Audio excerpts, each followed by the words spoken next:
জুলাই অভ্যুত্থানের সময় দেশ বিদেশে অন্যতম আলোচিত বিষয় ছিল নরসিংদী জেলা কারাগার। গত বছর 19 জুলাই জেলা কারাগারে হামলা ও ভাঙচুর, অগ্নিসংযোগ এবং অস্ত্র লুটের মতো ঘটনা ঘটে। পালিয়ে যায় 826 জন কয়েদি। এখনও ধরাছোঁয়ার বাইরে তাদের অনেকেই। নরসিংদী প্রতিনিধি লক্ষণ বর্মনের তথ্য ছবি নিয়ে ডেস্ক রিপোর্ট। জুলাই গণঅভ্যুত্থানে উত্তাল ছিল ঢাকা সিলেট মহাসড়কের নরসিংদী জেলাও। অন্যান্য জেলা শহরের মতো নরসিংদীর শিক্ষার্থীরাও সড়ক অবরোধ করে বিক্ষোভ করেছে। চলে পুলিশ ও নিষিদ্ধ ছাত্রলীগের সঙ্গে শিক্ষার্থীদের ধাওয়া পাল্টা ধাওয়া, টিয়ারশেল নিক্ষেপ ও গুলি। আহত হন অনেকেই। পুলিশের গুলিতে নরসিংদীতে প্রথম শহীদ হন নবম শ্রেণীর শিক্ষার্থী তাহমিদ ভূঁইয়া। তার শহীদ হওয়ার খবর পুরো জেলায় ছড়িয়ে পড়লে আন্দোলন আরও তীব্র হয়। জেলখানার মোড় ঢাকা সিলেট মহাসড়ক অবরোধ করে প্রতিবাদমূলক বিভিন্ন স্লোগান দেন আন্দোলনকারী শিক্ষার্থী ও স্থানীয়রা। তাহমিদ হত্যা এবং ফ্যাসিস্ট পতন আন্দোলনের ধারাবাহিকতায় 19 জুলাই 2024 বিকেলে ঘটে জেলার সবচেয়ে বড় ঘটনা। সেদিন নরসিংদী জেলা কারাগারের মূল ফটক ভেঙে ফেলে বিক্ষুব্ধ জনতা। কারাগারে ভাঙচুর, অগ্নিসংযোগ ও লুট করা হয় অস্ত্র ও গোলাবারুদ। খুলে দেয়া হয় কয়েদিদের বন্দি সেল। পালিয়ে যান প্রায় 850 কয়েদি।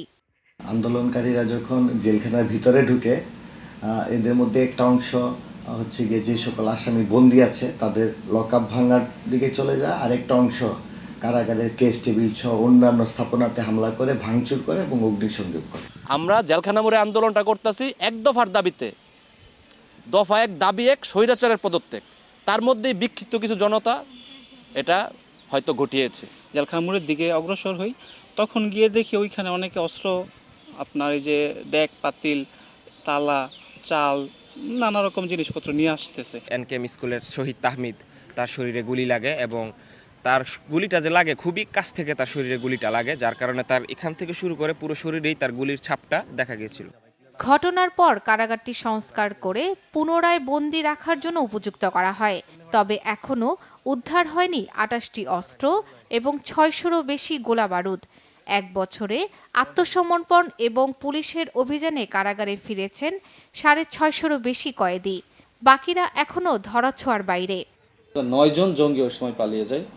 তো আমরা তাৎক্ষণিকভাবে 6 জনকে গ্রেপ্তার করতে সমর্থ হয়েছিলাম, আর 3 জন পলাতক ছিল। পরবর্তীতে তারাও সারেন্ডার করেছে এবং আপনাদের উদ্দেশ্যে বলতে চাই যে এই যে 9 জন জঙ্গি, এই 9 জন জঙ্গির 9 জনই কিন্তু এখন জামিনে বের হয়ে গেছে। 19 জুলাইয়ের মতো ঘটনা যে এটা নিরাপত্তার হুমকি তা না, এখানে মনের মাদকের বিষয় আছে, আরও কিছু বিষয় আছে। এই রাস্তার পর থেকে আমাদের ভিন্ন একেবারে রাস্তা এবং পেরিমিটার ওয়ালটা আপনি দেখছেন একেবারেই লাগোয়া। কারাগারের অবস্থান এরকম সাধারণত হলে অনেক ধরনের সমস্যা হতে পারে, বিধায় আমরা ওখানে না যাওয়া পর্যন্ত এর কার্যক্রমটা পুরোপুরি বেগবান করতে পারছি না।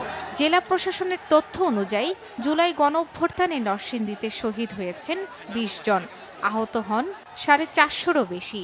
তবে বেসরকারি হিসেব অনুযায়ী আহতদের সংখ্যা হাজারের বেশি। শর্মিলা কেয়া, বাংলা ভিশন নিউজ ডেস্ক।